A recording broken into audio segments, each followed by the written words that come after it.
अस्सलाम वालेकुम दोस्तों, ज्ञान उदय में आपका स्वागत है।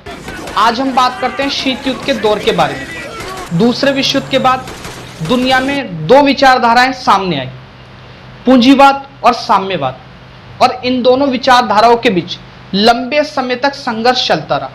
इसी संघर्ष को दिखाने के लिए हम शीत युद्ध शब्द का इस्तेमाल करते हैं।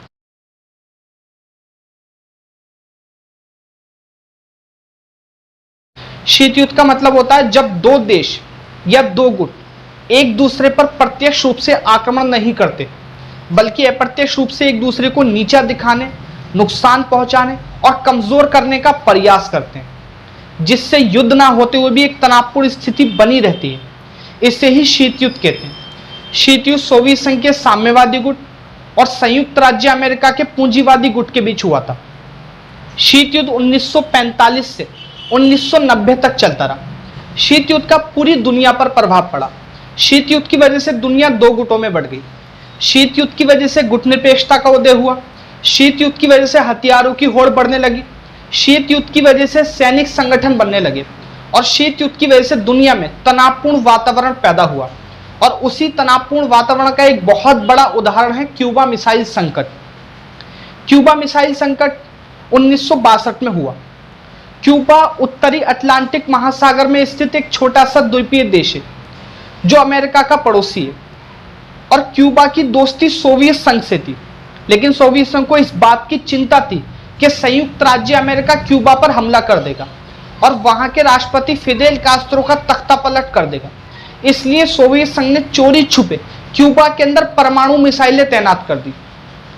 अमेरिका को इस बात की भनक कि क्यूबा में सोवियत संघ ने परमाणु मिसाइलें तैनात कर दी, पूरे 3 हफ्ते बाद लगी, जिससे अमेरिका की सुरक्षा के लिए खतरा पैदा हो गया और परमाणु युद्ध का भी खतरा पैदा हो गया। इसे ही क्यूबा मिसाइल संकट कहते हैं। शीत युद्ध के दौरान महाशक्तियों ने छोटे और कमजोर देशों के साथ दोस्ती वाले संबंध बनाए, क्योंकि महाशक्तियां सैनिक अड्डों की स्थापना करना चाहती थी, महत्वपूर्ण खनिज और संसाधन पाना चाहती थी, अपने प्रभाव में वृद्धि करना चाहती थी और अपने सैनिक खर्च के अंदर कटौती करना चाहती थी। इसलिए महाशक्तियों ने तीसरी दुनिया के देशों के साथ दोस्ती वाले संबंध बनाए थे।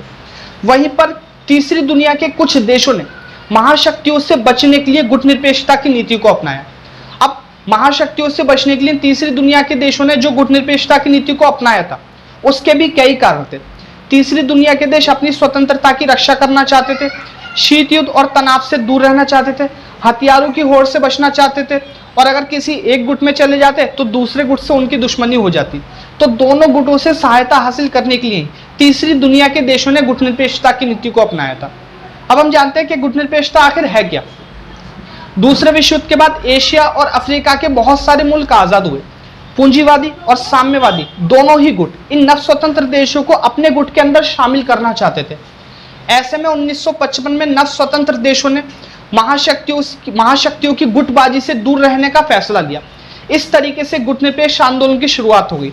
गुटनिरपेक्ष आंदोलन के अंदर 5 देशों के नेताओं ने बड़ी भूमिका निभाई थी। भारत के प्रधानमंत्री नेहरू, घाना के प्रधानमंत्री एनाक्रोमा, इंडोनेशिया के राष्ट्रपति सुकर्णो, मिस्र के राष्ट्रपति नासिर और यूगोस्लाविया के राष्ट्रपति मार्शल टिटो। इन 5 नेताओं की कोशिशों की वजह से पहला शिखर सम्मेलन बेलग्रेड में हुआ, जिसमें 25 मुल्कों ने भाग लिया था। इस तरीके से गुटनिरपेक्ष आंदोलन सफल रहा और आज प्रेजेंट में वर्तमान में 118 देश गुटनिरपेक्षता के सदस्य हैं। गुटनिरपेक्षता का मतलब होता है जब कोई भी देश किसी भी सैनिक गुट के अंदर शामिल नहीं होता, बल्कि विभिन्न गुटों से एक समान दूरी बनाए रखता है, मित्रतापूर्ण संबंध बनाए रखता है। तो इस नीति को ही गुटनिरपेक्षता की नीति कहते हैं। शीत युद्ध के दौर में तीसरी दुनिया के देशों ने गुटनिरपेक्षता की नीति को अपनाया था। गुटनिरपेक्षता और तटस्थता में बहुत फर्क है। तटस्थता अलगाव की नीति है, जबकि गुटनिरपेक्षता अलगाव की नीति नहीं है। तटस्थता विश्व शांति को बढ़ावा नहीं देती, जबकि गुटनिरपेक्षता विश्व शांति को बढ़ावा देती है। तटस्थता नैतिकता के आधार पर समर्थन और विरोध नहीं करती, जबकि गुटनिरपेक्षता समर्थन और विरोध करती है। जब शीत युद्ध चल रहा था तो हथियारों की होड़ पैदा हुई और हथियारों पर नियंत्रण भी हुआ। अब हथियारों की होड़ क्यों पैदा हुई? दोनों ही गुट एक दूसरे से ज्यादा हथियार बनाकर अपनी तकनीक को दिखाना चाहते थे, एक दूसरे को समाप्त करना चाहते थे और किसी भी तरीके से अपनी शक्ति को सर्वोच्च बनाकर रखना चाहते थे, जिससे हथियारों की होड़ को बढ़ावा मिला। लेकिन शीत युद्ध के दौरान हथियारों पर नियंत्रण भी हुआ, क्योंकि दोनों गुट ये समझ चुके थे एक छोटी सी गलती भयंकर विनाश का कारण बन सकती है, जिससे हथियारों पर नियंत्रण को बढ़ावा मिला था। दोनों ही गुट बहुत ज्यादा हथियार बना चुके थे और अब वो पैसा अपनी जनता के ऊपर खर्च करना चाहते थे, जिससे हथियारों पर नियंत्रण को बढ़ावा मिला था। तीसरी दुनिया के देशों ने विश्व शांति को बढ़ावा दिया, इससे भी हथियारों पर नियंत्रण को बढ़ावा मिला था। तो इस तरीके से शीत युद्ध के दौरान हथियारों की होड़ भी हुई और हथियारों पर नियंत्रण भी हुआ। अब 1991 में जब शीत युद्ध खत्म हो गया तो एक सवाल पैदा हुआ कि गुटनिरपेक्ष आंदोलन को आज भी बनाए रखना चाहिए या नहीं, यानी गुटनिरपेक्षता की प्रासंगिकता है या नहीं। गुटनिरपेक्षता की प्रासंगिकता और अप्रासंगिकता पर कई तरीके के तर्क दिए जा सकते हैं। पहले हम जानते हैं गुटनिरपेक्ष आंदोलन अप्रासंगिक क्यों हो गया है। दरअसल गुटनिरपेक्षता की शुरुआत शीत युद्ध की वजह से हुई थी, लेकिन 1991 में शीत युद्ध खत्म हो गया, इसलिए गुटनिरपेक्षता की कोई जरूरत नहीं है।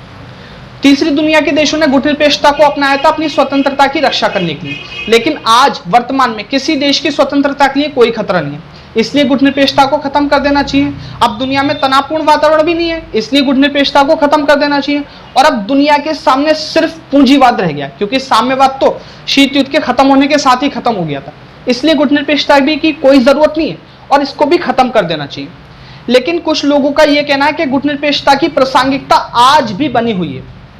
हालांकि शीत युद्ध खत्म हो चुका है, लेकिन गुटनिरपेक्षता की वजह से तीसरी दुनिया के देशों में आपसी सहयोग बना हुआ है, इसलिए गुटनिरपेक्षता को बनाए रखना आज भी बहुत जरूरी है।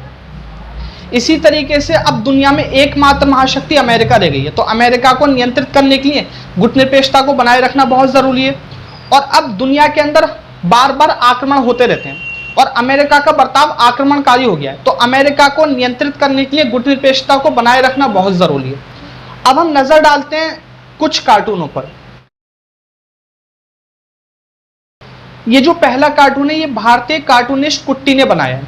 इस कार्टून में शीत युद्ध को लेकर भारत के नजरियों को दिखाया गया है। इस कार्टून के जरिए ये बताने की कोशिश की गई है कि अमेरिका ने सोवियत संघ को अंधेरे में रखकर गुपचुप तरीके से चीन के साथ दोस्ती कर ली थी। टेबल पर जो बैठा हुआ व्यक्ति है उसे सोवियत संघ के रूप में दिखाया गया है, टेबल पर बैठी हुई महिला को अमेरिका के रूप में दिखाया गया है और टेबल के पीछे हाथ चूमने वाला व्यक्ति चीन है। दूसरा, अब डालते हैं दूसरे कार्टून पर नजर। ये जो दूसरा कार्टून है, ये कार्टून भी भारतीय कार्टूनिस्ट कुट्टी ने बनाया है और इस कार्टून के जरिए अमेरिका और वियतनाम के आक्रमण को या हमले को, युद्ध को दिखाने की कोशिश की गई है। इस कार्टून में कार्टूनिस्ट ने यह बताया कि अमेरिका ने वियतनाम पर जो हमला किया 54 से लेकर 75 के बीच, उन हमलों में अमेरिका को फायदे की जगह नुकसान उठाना पड़ा।